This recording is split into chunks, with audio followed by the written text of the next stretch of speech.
السلام علیکم استاد جی، کی حال ہیں؟ ٹھیک ہو؟ تو ویسے ٹھیک ہے استاد جی۔ ایک گل پوچھنی ہے کہ یہ جسم کے جو بال ہیں ان کو اگر بندہ ریموو کرنا چاہے کہ یہ گناہ تو نہیں ہے؟ کچھ کہہ رہے ہیں گناہ ہوتا ہے جسم کے بال ریموو کرنا، یہ ریموو کرنا گناہ ہے یا نہیں؟ بازوؤں کے خالی ریموو کرنا، ان کے بارے میں تھوڑا بتانا۔ کہیں کنفرم کر کے ابھی استاد جی بتانا ہو، ایک لڑکے کو بتانا تھا، ابھی وہ بار بار کہہ رہا تھا نا کہ گناہ ہے، اس لیے۔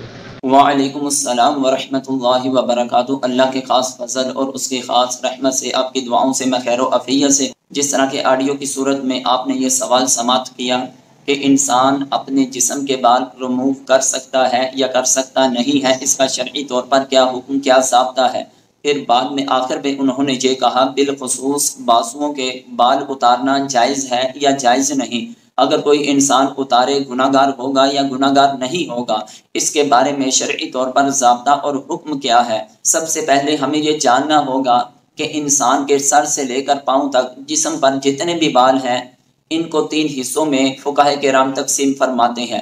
ایک حصہ وہ کہ جس کے بال کاٹنا انسان کو شریعت نے ضروری قرار دیا، دوسرا حصہ وہ کہ جس کے بال کاٹنا گناہ ہے، اس کے بال کاٹنا شریعت نے اجازت نہیں دی، اور تیسرا حصہ وہ کہ جس کے بارے میں شریعت نے سکوت فرمایا ہے، خاموشی کی ہے۔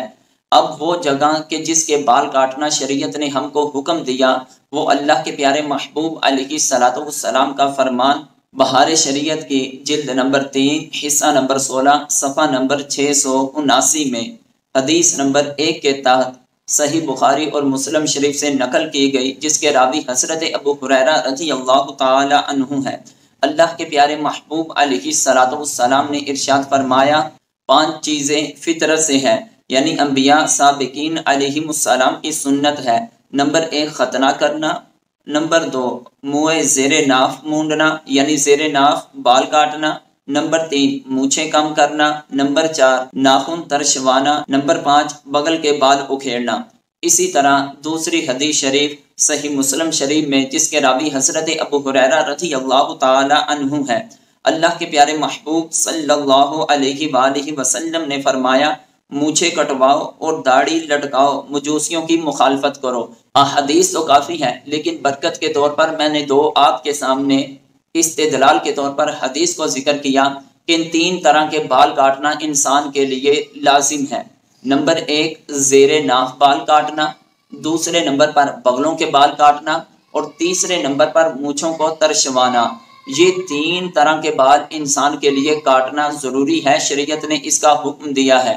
اور جو بال کاٹنا جائز نہیں، وہ سب سے پہلے انسان مرد کے چہرے پر جو داڑھی ہے، یہ داڑھی کے بال کاٹنا انسان کے لیے جائز نہیں ہے، اور اسی طرح یہ جو بہوں ہے اس کے بال بھی کاٹنا جائز نہیں۔ ہاں اگر ضرورت سے زیادہ ہو جائے، دیکھنے میں بہت ہی انسان کو اکتاہٹ محسوس ہوتی ہو، تو پھر کچھ ضرورت کے مطابق انسان ان بالوں کو درست کر سکتا ہے، یعنی زیر ناک بال کاٹنا، بغلوں کے بال کاٹنا اور مونچھیں منڈوانا، یہ پست کرنا، یہ 3 طرح کے بال کاٹنے کا حکم ہے۔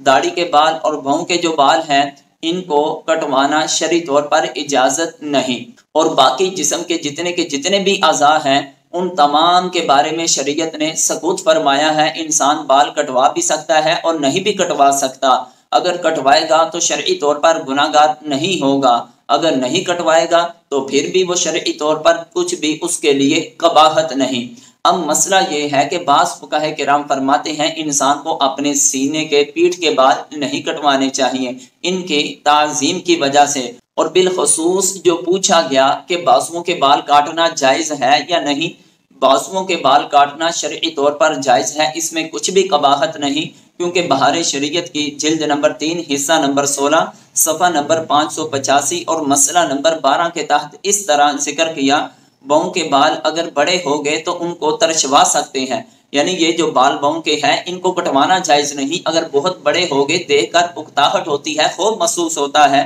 تو پھر ضرورت کے مطابق کچھ انسان کم کروا سکتا ہے۔ چہرے کے بال لینا بھی جائز ہے، جس کو خط بنوانا کہتے ہیں۔ سینہ اور پیٹھ کے بال مونڈنا یا کتروانا اچھا نہیں، یعنی کروا لے گا تو گناہ گار نہیں ہوگا۔ لیکن مستحب عمل یہ ہے کہ سینے کے اور پیٹھ کے بال انسان نہ کٹوائے۔ اور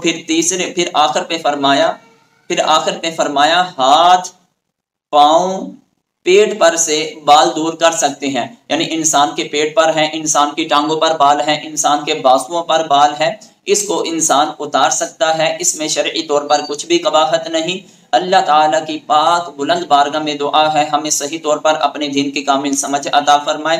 واللہ اعلم ورسولہ۔